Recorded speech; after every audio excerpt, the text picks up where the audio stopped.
Toma.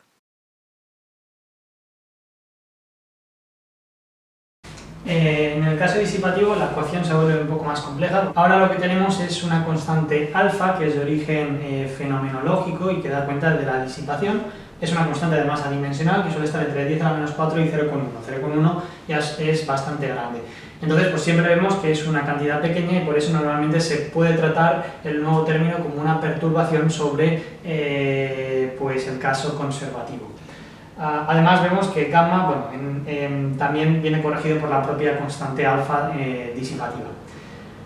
Bien, por el nombre pues ya a uno le da pistas, el caso de ser disipativos porque está disipando energía, la energía ya no se conserva y lo que se hace es disipar energía para alcanzar el mínimo de esta energía, es decir, que aunque inicialmente el ángulo que formen m y b sea θ, este ángulo va a ir decreciendo hasta que m y b se alineen, que corresponde a este mínimo de energía.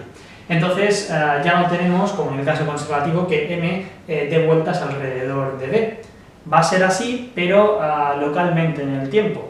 Si uno deja la película mucho tiempo, bueno, pues esos círculos van a ser de radio cada vez menor, lo cual está aquí representado, y m va a estar oscilando cada vez más cerca del campo magnético hasta que finalmente pues, se alinee completamente con él.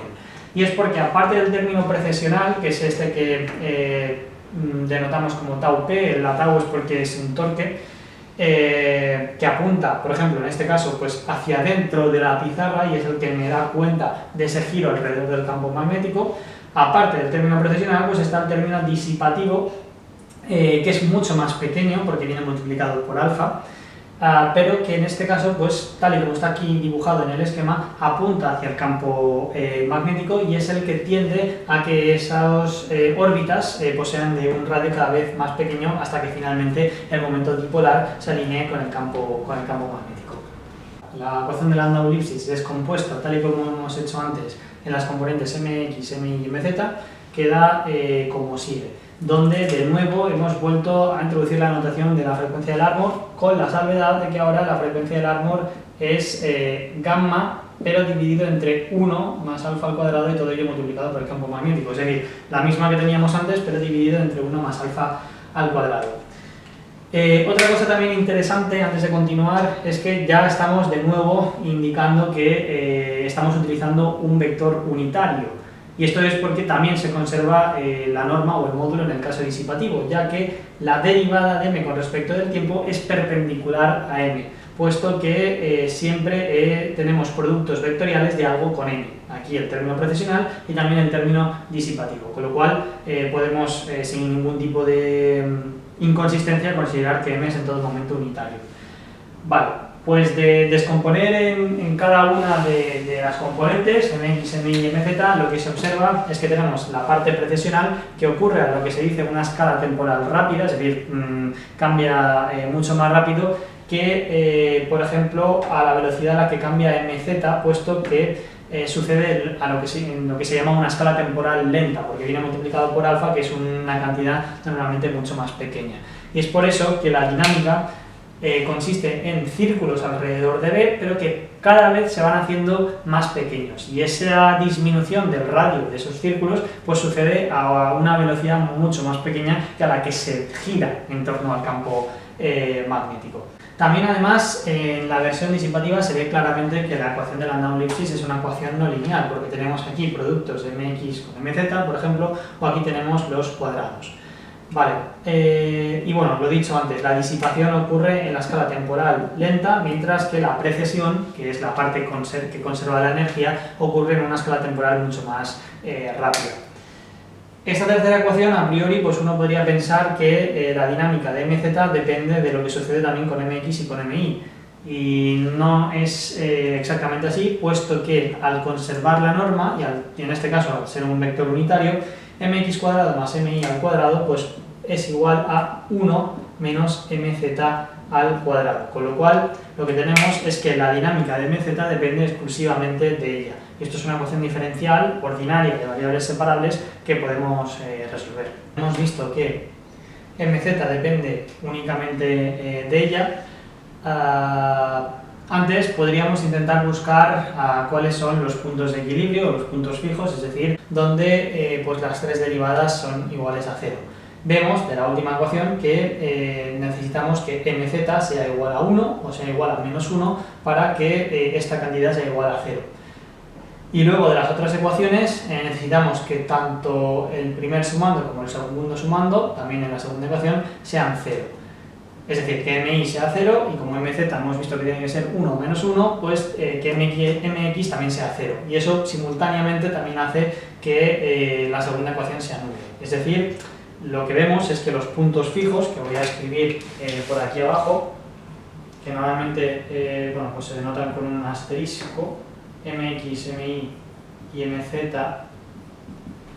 son puntos fijos o de equilibrio cuando mx es 0, mi es 0 y cuando mz es más menos 1. Es decir, cuando el momento dipolar está completamente alineado con el campo magnético y por lo tanto apunta en dirección z. Completamente alineado o bien es antiparalelo. Paralelo es punto de equilibrio estable, antiparalelo es inestable. Bien, pero volviendo a la dinámica, porque sabemos dónde va a acabar, pero no sabemos cómo va a llegar hasta ahí. Para eso hay que resolver esta ecuación diferencial de aquí, que antes comentaba que es una ecuación diferencial ordinaria de variables separables, y para resolverla pues hacemos un cambio de variable, que es que mz lo cambiemos por tangente hiperbólica de phi. ¿Por qué? Porque el diferencial de mz entonces va a ser 1 menos la tangente hiperbólica al cuadrado de phi por diferencial de phi.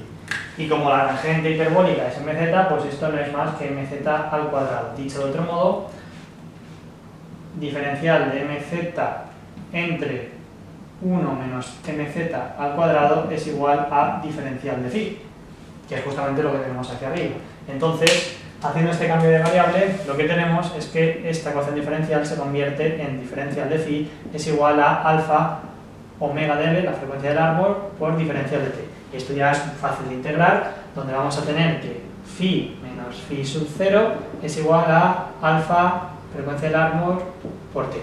Bien, y ahora pues lo que hay que hacer es deshacer este cambio de variable. Donde, bueno, pues vamos a ver que phi va a ser la arcotangente hiperbólica de mz y phi sub 0 lo voy a pasar, que es la constante, digamos, que viene de la condición inicial, la voy a pasar al otro lado. Es decir, vamos a tener que la arcotangente hiperbólica de mz es igual a alfa omega L por t más phi sub 0. Ahora, despejando aquí para mz, es decir, tomando la tangente hiperbólica, pues lo que tengo finalmente es que mz evoluciona en el tiempo como sigue, como la tangente hiperbólica de alfa omega L t más phi sub 0. ¿Vale? Y esto pues es una expresión cerrada analítica para la evolución de mz hacia el equilibrio, es decir, hasta alinearse con el campo magnético. Que vemos aquí una cosa, que es que pues justamente cuando t tiende a infinito, pues la tangente hiperbólica tiende a 1 y por lo tanto, bueno, pues mz acaba en el punto de equilibrio estable, que era ese que hablábamos antes. El punto de equilibrio inestable pues se puede obtener justamente viendo la película hacia atrás, es decir, llevando el tiempo a menos infinito. Hemos obtenido que la dinámica de mz hacia el equilibrio pues viene dada por esta expresión de aquí, una tangente hiperbólica, y ahora, bueno, pues podríamos intentar deducir cuál es la expresión para mx y mi, también en función del tiempo. Vamos a ver que, bueno, pues podríamos preguntarnos cuánto es m transversal, es decir, si esto de aquí es el eje z y esto de aquí es el eje y hacia afuera de la pared, o sea, hacia afuera, perdón, de la pizarra es el eje x, pues m transversal querría decir cuánto es la componente que está contenida en el plano xy, es decir, la raíz cuadrada de mx al cuadrado más mi al cuadrado. Que como pues se trata de un vector unitario, esta cantidad de aquí es 1 menos mz al cuadrado. Y como yo sé cuánto vale mz, pues puedo saber cuánto vale ese m transversal. Bueno, pues utilizando identidades de las funciones hiperbólicas es fácil probar que esta cantidad de aquí es igual a 1 partido el coseno hiperbólico al cuadrado de todo lo que hay aquí entre paréntesis, y utilizando una notación más compacta, esto es lo mismo que poner la secante hiperbólica al cuadrado de alfa omega de L de t más phi sub 0, ¿vale? Sin el cuadrado, coseno hiperbólico y secante hiperbólica.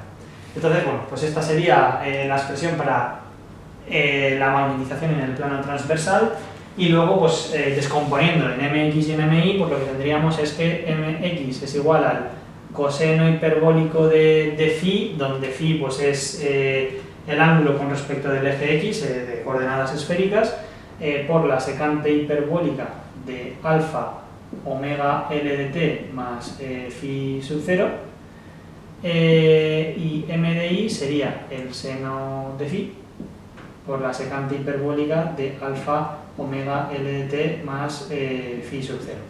Obviamente tendríamos todavía el mismo problema, que es que no sabemos la dinámica analítica y explícita para la precesión, que tiene que ver con ese ángulo phi. Aún así, podemos hacer algunas aproximaciones. Por ejemplo, cuando mz está suficientemente cerca, o sea, cuando el momento dipolar magnético está suficientemente cerca del campo magnético, mz podemos decir que es aproximadamente 1, y entonces esta ecuación se simplifica bastante, porque mz aquí es igual a 1 y mz aquí también es igual a 1. Y lo que nos queda en este caso son dos ecuaciones diferenciales que son lineales y son mucho más fáciles de resolver. Entonces, para ver qué se trata de la ecuación de un oscilador armónico amortiguado, vamos a hacer como hemos hecho en el caso conservativo. Derivamos esta ecuación otra vez con respecto del tiempo. Entonces aquí tenemos menos omega L, aquí en lugar de mi vamos a tener la derivada de mi con respecto del tiempo, mz lo estamos aproximando por 1, y entonces donde teníamos mx, lo que vamos a tener es la derivada de mx con respecto del tiempo. Luego nos interesa, digamos, quitarnos todo lo que tenga que ver con mi para dejarlo todo en función de una de las variables de estado, en este caso mx. Entonces, donde está la derivada de mi con respecto del tiempo, sustituimos la segunda ecuación, que es lo que voy a hacer aquí, y por espacio voy a eliminar el esquema. Al sustituir la segunda ecuación va a quedar menos omega de L al cuadrado por mx, que es este primer término de aquí, que es el que aparecía en la parte conservativa. Luego vamos a tener más alfa omega de L al cuadrado por mi, y luego menos alfa omega de L, la derivada de mx con respecto al tiempo. Seguimos teniendo el problema de que en la ecuación para mx continúa apareciendo mi, entonces nos tenemos que quitar este término de alguna manera, y lo vamos a hacer fijándonos en la primera ecuación. Puedo despejar este término de aquí, y lo que vemos es que omega de L por mi, si me va a este lado, pues es igual a menos alfa omega de L por mx, que es esta cantidad de aquí, menos la derivada de mx con respecto del tiempo, ¿vale? Entonces, utilizando este resultado que viene de la primera ecuación, lo puedo sustituir aquí para quitarme un omega L por mi. Entonces, teniendo eso en cuenta, finalmente la ecuación diferencial a la que voy a llegar es a esta, la derivada de mx con respecto del tiempo, la segunda derivada, esta, es igual a menos omega L al cuadrado por mx, este término que tenía aquí, y aquí se me va a quedar un menos alfa por omega de L al cuadrado, porque se me queda un omega de L de aquí, por este otro omega de L, queda como un omega por mx, y luego aquí va a quedar un alfa menos alfa por omega de L derivada de mx con respecto del tiempo, que de nuevo viene de este término de aquí. Sin embargo, tenemos otro exactamente igual en este otro lado, entonces al final esto es como menos 2 veces esa cantidad. Y reorganizando términos llegamos a esta ecuación diferencial de aquí, donde quizá ya es más familiar con un oscilador armónico amortiguado, puesto que el término que va acompañando la primera derivada pues es el término de amortiguamiento, y luego por otro lado tenemos el término propiamente del oscilador armónico, que es el que va con mx, y la frecuencia de oscilación pues es esta de aquí. En este gráfico se muestra la evolución en el tiempo de las componentes del momento dipolar, en azul la componente x, en rojo la componente y en verde la componente z. Se observa que mz tiende a más 1 siguiendo una tangente hiperbólica, mientras que mx y mi van progresivamente amortiguándose hasta acabar en 0. Esto es cuando la componente z del momento dipolar vale 0.3 inicialmente. Sin embargo, cuando mz comienza siendo negativo, por ejemplo menos 0.7, las componentes x e y del momento magnético aumentan hasta que mz pasa por 0, ya que el módulo del vector debe conservarse.